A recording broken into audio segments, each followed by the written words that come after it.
bienvenidos a Entrevistas al Hueso. Y hoy un lujazo tenerlo a Guillermo Moreno. Guillermo, ¿cómo andás? ¿Cómo estás? Gracias por tu tiempo. Bueno, muchas gracias por venir. Y bueno, vamos a empezar a charlar un poquito. Te voy a empezar a preguntar básicamente, el año pasado tuvo la pandemia y Alberto Fernández, el gobierno, tomó la actitud de hacer una cuarentena muy estricta. ¿Cómo viste la situación? ¿Fue lo correcto? ¿No fue lo correcto? ¿Cómo lo viste? Mira, precisamente la doctrina. Nosotros los peronistas, sabes que somos cultores de la doctrina y propagadores de la doctrina. ¿Para qué te sirve la doctrina? Pues bueno, si en realidad lo que tenés que en la vida, bueno, es copiar lo que te salió bien. Exacto. Vos te sentás acá, te salió bien el reportaje, venís acá, fue cálido, y repetís. Esa es la vida, esa es la experiencia. Repetir lo que te salió bien y es una secuencia de hechos que vas dando donde se supone que los resultados favorables te llevan, te incitan a repetir la acción.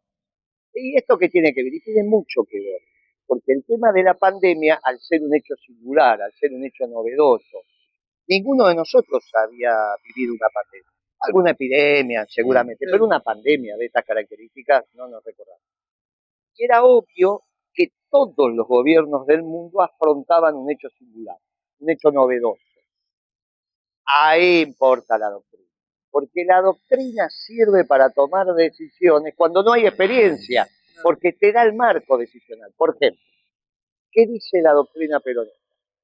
Gobernante, nunca conduzca con el miedo. Claro que vos podés sembrar el terror en la población y la población te hace caso. Precisamente eso es el terrorismo. Sembrás el terror y a partir de ahí, ¿qué dijo Perón? No, mire, persuada, no genere miedo. Las bayonetas sirven para todo menos para sentarse arriba. Persuada. Bueno, Alberto Fernández hizo exactamente al revés en la pandemia. Generó miedo. ¿Por qué generó miedo? Porque él decretó una cuarentena y tenía muchísimas dudas sobre la posibilidad de que le hicieran caso. Y en vez de persuadir y explicar, dijo, no salgas a la calle que te va a atacar el virus. Bueno, un daño inconmensurable que ahora se está empezando a ver. Bueno, hay algunos estudios que ya dicen que mucho más las consecuencias del encierro y de la cuarentena, ya estudios en varios países del mundo, incluso pedagogos te están diciendo esto de cerrar las escuelas, fue una cosa, bueno, mire, la doctrina sirve para eso. Lo otro que sirve la doctrina, ningún presidente, vos lo elegís porque sea un conocedor de todos los temas. Exactamente. Y vos le pedís al presidente, a partir de sus vivencias, que tenga sentido común. Y el sentido común le permite, al estar rodeados de expertos en cada uno de sus temas, tomar la mejor decisión. Tema novedoso y singular. ¿Quiénes deberían opinar? ¿Qué te dice el sentido común? Mire, opinen todos aquellos que tengan que ver con este hecho. Bueno, no hay duda que la salud tiene que opinar, por supuesto, pero qué duda cabe que la economía también. La masacre de locales que hubo cerrado, es impresionante. No estuvieron los expertos en economía que le viste que él decía, acá tengo los expertos. Sí. Después nos dimos cuenta que sobre hechos desconocidos no puede haber expertos, porque los expertos son sobre hechos conocidos. Tal cual. Porque no hay conocimiento teórico y que vos concibas que ese conocimiento teórico agota el conocimiento del tema. El verdadero conocimiento, como dice su santidad, es el práctico. Bien. Por lo tanto, sobre esta pandemia, un hecho novedoso, no había ningún conocimiento, casi no había teórico y mucho menos práctico. Por lo tanto, no podía haber expertos. ¿Qué aconteció? Nadie le explicó que iba a destruir la economía. O si se lo explicaron, él decidió, desoyendo los consejos de un sabio ministro de salud que tuvo Perón, que se llamó Carrillo, que enseñó que para tener una buena salud primero tenías que tener una buena economía, o al menos en el mismo momento. El agua caliente, las cloacas, la sana alimentación, dormir calentito, levantarte, tratar de comer las 4 comidas. las 4 comidas no te la da la salud, te la da la La economía. economía, claro, tal Bueno, cual, tal cual. bueno, tenemos el problema de un presidente que no es sensato, no abunda el sentido común en su toma de decisiones y por otro lado no es doctrinario. Por lo tanto, un combo absolutamente imperfecto. Terrible. Y la figura de Cristina Kirchner, ¿cómo la ves en este gobierno? Está como medio desaparecida, solamente sobre algunas cuestiones de las causas judiciales, pero no tiene demasiada implicancia. ¿No sé si coincidís o ya tenés otra visión? Es que el Poder Ejecutivo es unipersonal. Yo no voy a defender a Cristina porque primero ya se defiende sola, segundo es lo suficientemente mayorcita y tercera es la que tomó la decisión. Tal cual, sí. Y detrás de una metodología también hay ideología. El problema de Cristina cuando tomó esa decisión en soledad es que no era una decisión que impactaba en su vida, la cual tiene derecho a tomarla en soledad. Impactaba en millones de vidas, 45 millones o 11 Sí, millones de familias. Por lo tanto, ella tendría que haber reflexionado profundamente sobre la metodología decisional. Y el problema es que ahora nos damos cuenta que eligió al peor. Yo lo dije porque lo conozco a Alberto Fernández hace 30 años, sí, pero eligió al peor. Y ahora que lo ves caminar, no, pero él garantizó que ganaban las elecciones. ¿Por qué? Rodríguez a Cristina no ganaba. Scioli Cristina no ganaba. Solá Cristina no ganaba. No, pero mirá Solá. Sí, pero lo pusieron en un lugar donde no es un experto. Él como gobernador fue un buen gobernador de la provincia de Buenos Aires. Un razonable. No fue mejor que Dualde, no, pero fue un razonable gobernador. Bueno, listo. Entonces, ganaba el peronismo con una correcta metodología. ¿Y de dónde salía esa fórmula? Y esa fórmula debía salir de dos metodologías antitéticas pero posibles. La primera es una mesa de consenso de todos los dirigentes. Yo te aseguro que en esa mesa de los dirigentes del peronismo Alberto no estaba sentado, porque cuando se le eligió era presidente del partido parte, un extrapartidario, con lo cual no hubiese estado en esa mesa. Por lo tanto, no hubiese estado en consideración su elección. Hubiese sido Scioli, hubiese estado Rodríguez, hubiese estado yo, hubiese estado otros compañeros. De la Sota si no se hubiese muerto, Schiaretti, pero no hubiese estado, y Cristina hubiese tenido que estar sometido a la opinión del resto de los dirigentes, donde ella es la primera entre los pares, pero estaba sentado en la mesa. La segunda metodología, si es que no había consenso, era, miren muchachos, vamos a hacer una interna. Para eso están las pasos. Si están las pasos, no hay ningún inconveniente. Nos presentábamos la propuesta y hacíamos las pasos como corresponden en las elecciones.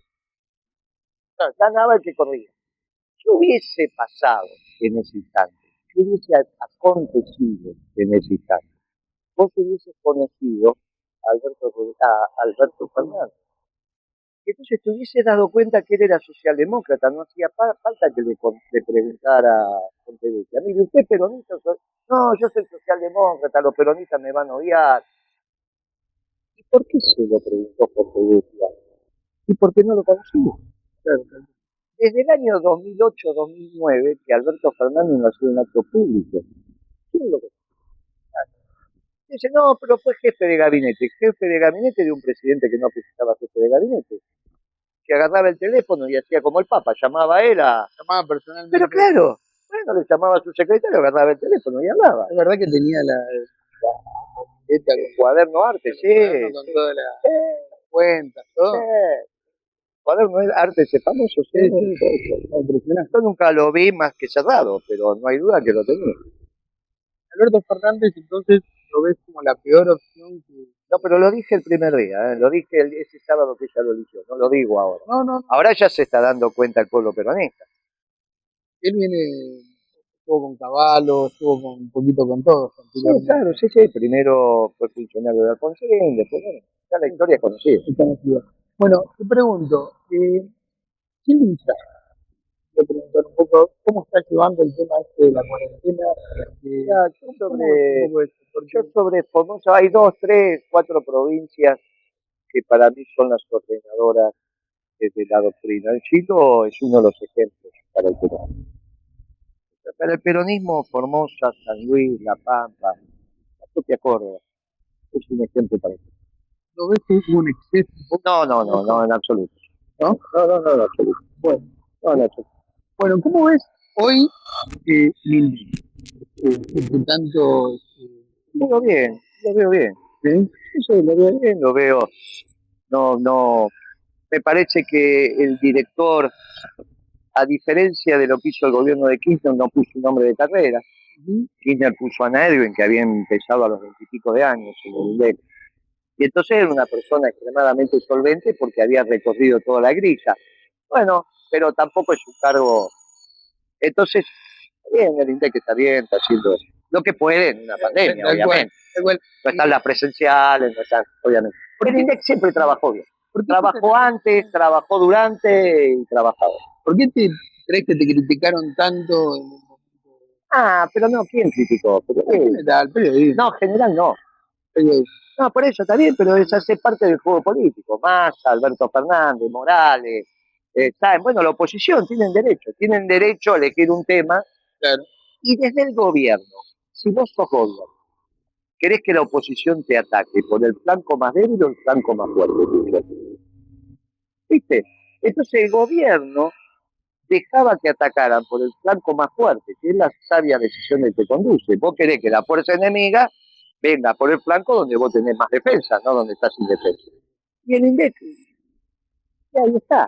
Hicieron investigaciones, 1.500 personas no se pueden coordinar para mentir.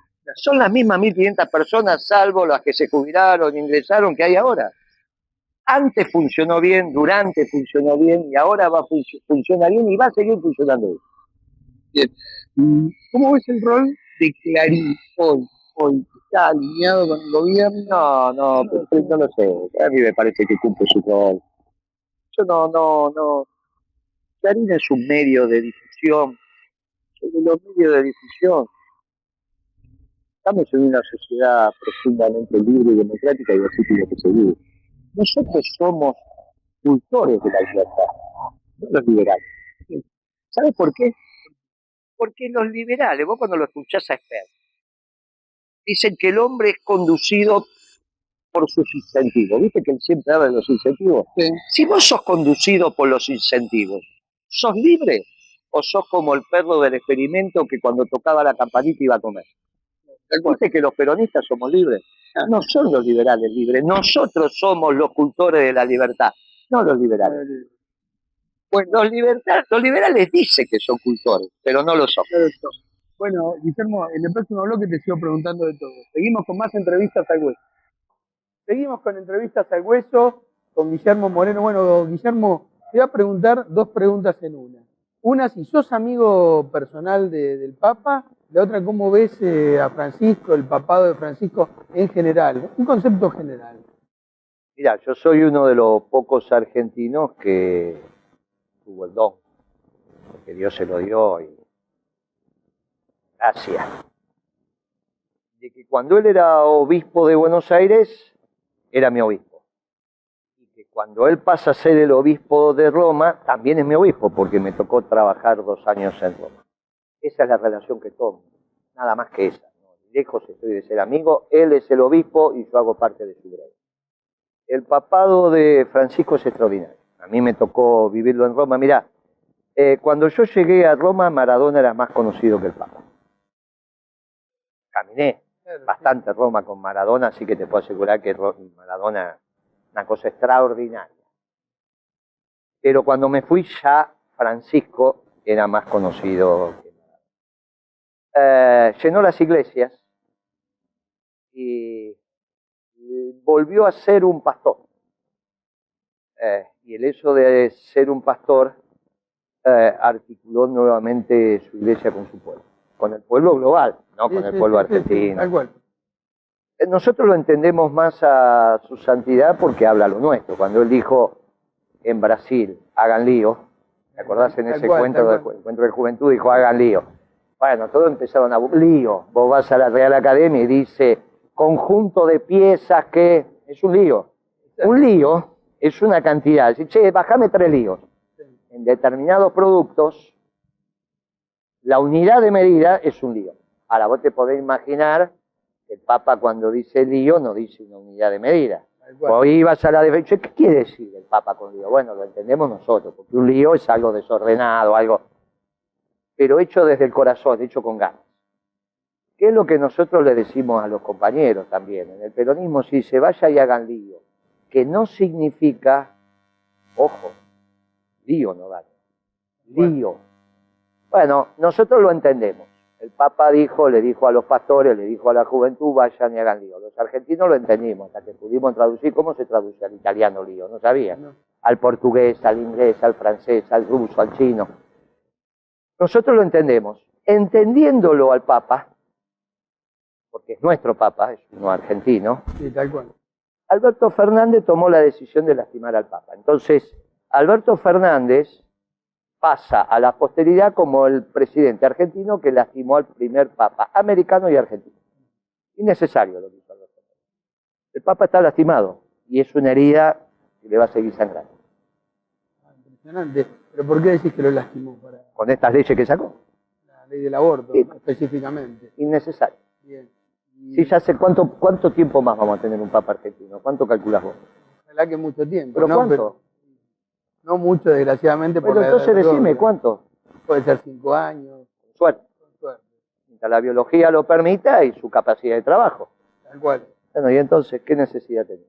Era un debate que había que dar en la sociedad desde ya. Era un debate que desde ya. Tenemos, pero había tiempo. Había tiempo. Oportunidad, mérito y conveniencia. El problema de Alberto Fernández es que al no tener sentido común le pasa esas cosas.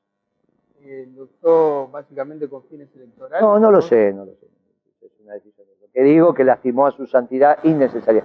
Hoy el Papa está sangrando. Lo ves en sus homilías, lo ves cuando habla Urbe Orbe, lo ves. Bien, aparte se la pasa directo, pero vos lo lastimaste en su terruño. ¿Vos te imaginás a Kirchner presidente si no era gobernador de Santa Cruz o perdiendo la interna en Santa Cruz? Claro que no. Bueno, y entonces, no. ¿Y vos te pensás que en el Vaticano es distinto? Si no te lo imaginás a Juan Pablo II que en Polonia lo hubiesen lastimado.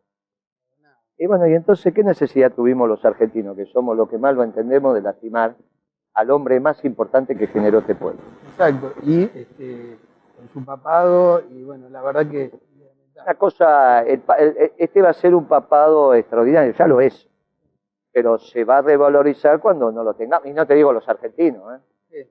No te digo los argentinos, van a pasar 1000 años hasta que volvamos a tener un papa argentino. Imagínate que cuando vuelve un americano tiene que volver un brasilero, un mexicano, un colombiano, un norteamericano. No nos damos cuenta. No, pero no nos damos cuenta. No nos damos cuenta, y eso mismo pasa con el peronismo.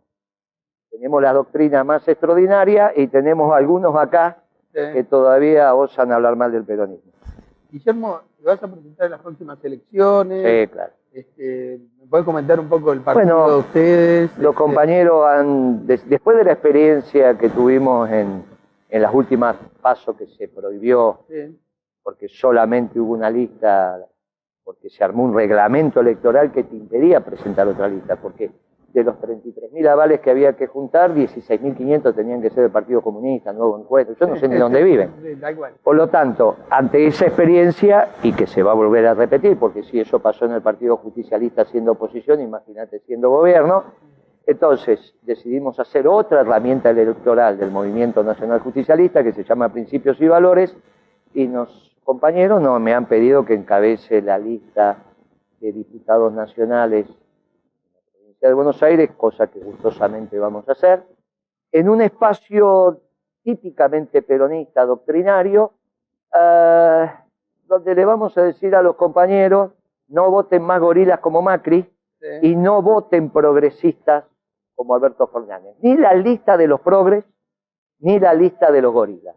Los peronistas, en octubre votamos peronistas. Bien, ¿y alguien más te acompaña? No, claro, bueno, la lista sí, claro, Dualde decidió caminar el mismo camino, Graciela Camaño, por un reportaje que leí, también decide caminar el mismo. No significa esto cómo vamos a terminar la lista, vamos a ver, entiendo que Randazzo también querrá caminar. Hay varios compañeros, nos encontraremos. Mira, ese espacio de los peronistas, que no somos ni progres, ni liberales, ni neoliberales, ni socialdemócratas, Ese espacio hoy en la provincia de Buenos Aires es un 30%. Imagínate el lío que vamos a hacer. Cuando los peronistas vean que hay una campaña electoral peronista, donde los mejores planes, programas y proyectos surgen de la doctrina, vos vas a ver cómo se va a expresar eso en las elecciones. Y eso va a cambiar el mapa político de la Argentina. Cristina tomó una decisión, la tomó. Ella está atada a esta decisión. Obviamente, ya todos vimos cómo camina Alberto Fernández, los que lo conocíamos de hace 30 años, él no miente, es esto. Lo de Cristina, bueno, ella tomó una decisión equivocada, y a lo hecho pecho. No se puede conducir al conjunto tomando decisiones equivocadas. No se puede conducir al pueblo a la derrota. Y la victoria o la derrota no es una victoria o derrota electoral, es la construcción del proyecto. Bueno, hoy está claro que el pueblo no es feliz. Si el pueblo no es feliz, no hay un gobierno peronista. Porque la felicidad es sistemática a los gobiernos peronistas. Después podemos discutir, no, pero ustedes, bueno, está bien, todo lo que quieran. En nuestra década ganada, el pueblo era feliz. Bien, entonces eso es el indicador más claro de que hoy no gobierna el peronismo. Y claro que es responsabilidad de Cristina porque ella hizo la elección. Ahora, no está gobernando, no está gobernando. Porque el poder ejecutivo es unipersonal. Las decisiones son de Alberto, pero las consecuencias del fracaso de Alberto lo exceden a él. Pero no al peronismo. El peronismo no tiene nada que ver con este gobierno. Y ahora, desde los medios se vende un poco, y también hablamos antes en el otro bloque, el fenómeno liberal, como que hay un avance de los liberales, no sé si es marketing, no sé si es un poco de los medios, o realmente es cierto, porque en las facultades se ve mucho más juventud que está siguiendo un poco este pensamiento. No sé si lo ves de esa manera. No, yo creo que son la realidad que son en la Argentina. Es una mezcla de Misetti y Mimí. Hay un 15% dando vuelta por ahí de toda la vida. Desde Manrique, la Nueva Fuerza, Sogaray, ¿a dónde me remito? Estoy hablando 73. Alzogaray, la UCD, de ahí salió Murú, de ahí salió Echegaray, de ahí salió Massa, de ahí salió Bocio. A la larga el peronismo enamora. A mí no, al contrario, a mí me gustaría que en el debate electoral por la provincia de Buenos Aires, donde seguramente van a estar los liberales expresados por Esper, también aparezca un marxista, que no se esconda detrás de Alberto, que venga desde su orgulloso marxismo a debatir. Y debatiremos los liberales, debatiremos los marxistas y los peronistas. Y que el pueblo elija. Es muy importante que tengamos un debate doctrinario, del cual no va a participar el gobierno, porque el gobierno no tiene doctrina, porque no existe la doctrina, ¿no? Pero es que cuando vos haces así, es muy importante. ¿Qué dijo Alberto Fernández? Somos un gobierno de coalición. ¿Y cuál es la doctrina del gobierno de coalición? Un poquito radical, un poquito peronista, un poquito marxista, un poquito... Es una estupidez. Por eso toma incorrectamente las decisiones. Perón ganaba las elecciones con un frente electoral, pero gobernaba con la doctrina. Porque Perón decía que un gobierno sin doctrina es como un cuerpo sin alma. En ese debate profundo que vamos a tener en la provincia de Buenos Aires, el gobierno va a estar ausente, porque no tiene doctrina.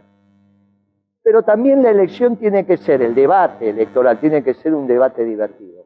Entonces, ya que no va a participar el gobierno del debate doctrinario, que participe del debate divertido. Ojo el candidato que eligen, ojo a ver si eligen a alguien como Insaurralde, por ejemplo. Claro. ¿Vos te imaginás que vuelvan a elegir a Martín Insaurralde candidato? Es más aburrido que comerse una pechuga hervida cuando estás enfermo. Ojo con el candidato que van a elegir, se lo digo humildemente, ¿eh? Elijan a alguien como Aníbal, elijan a alguien divertido, aunque sea para participar en el vector divertido de las elecciones. Porque en el doctrinario no van a poder participar, pero no, al menos elijan a alguien que levante, que mueva un poquito, ¿eh? No vayan a elegir a alguien como Insaurralde, muchachos, que eso es como una pechuga hervida. Se nos está acabando el tiempo, pero te quiero preguntar, ¿qué medidas económicas tomarías como para reactivar este desastre, ¿no?, que estamos viviendo? No, lo primero, el peronismo tiene que hacer lo que hay que hacer. Lo primero es encontrar los equilibrios macroeconómicos. Si vos un edificio no le haces buenos cimientos, el edificio va a terminar mal.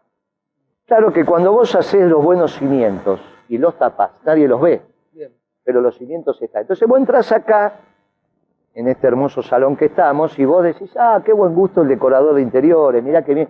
y vos lo que observás es lo superficial, lo que hizo el decorador, que está muy bien.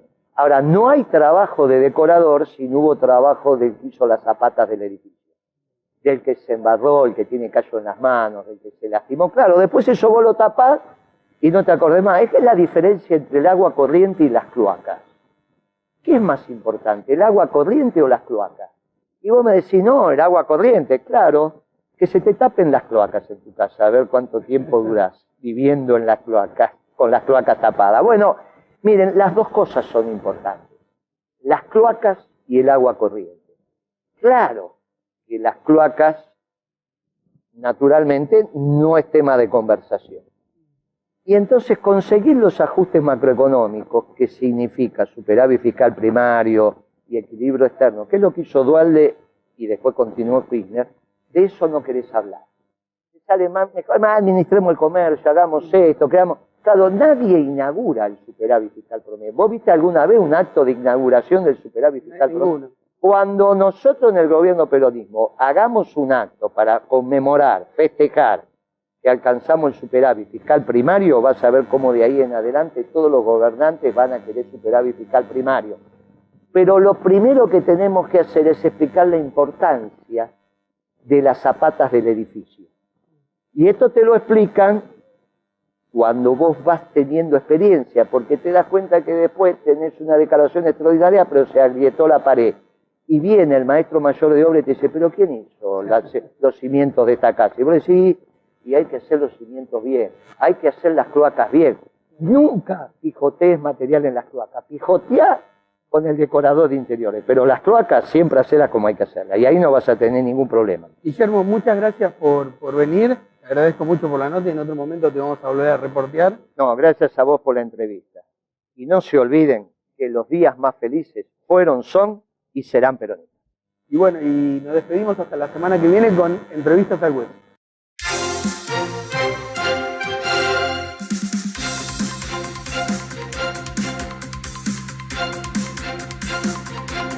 Los que quieran la doctrina de Perón, que se suban a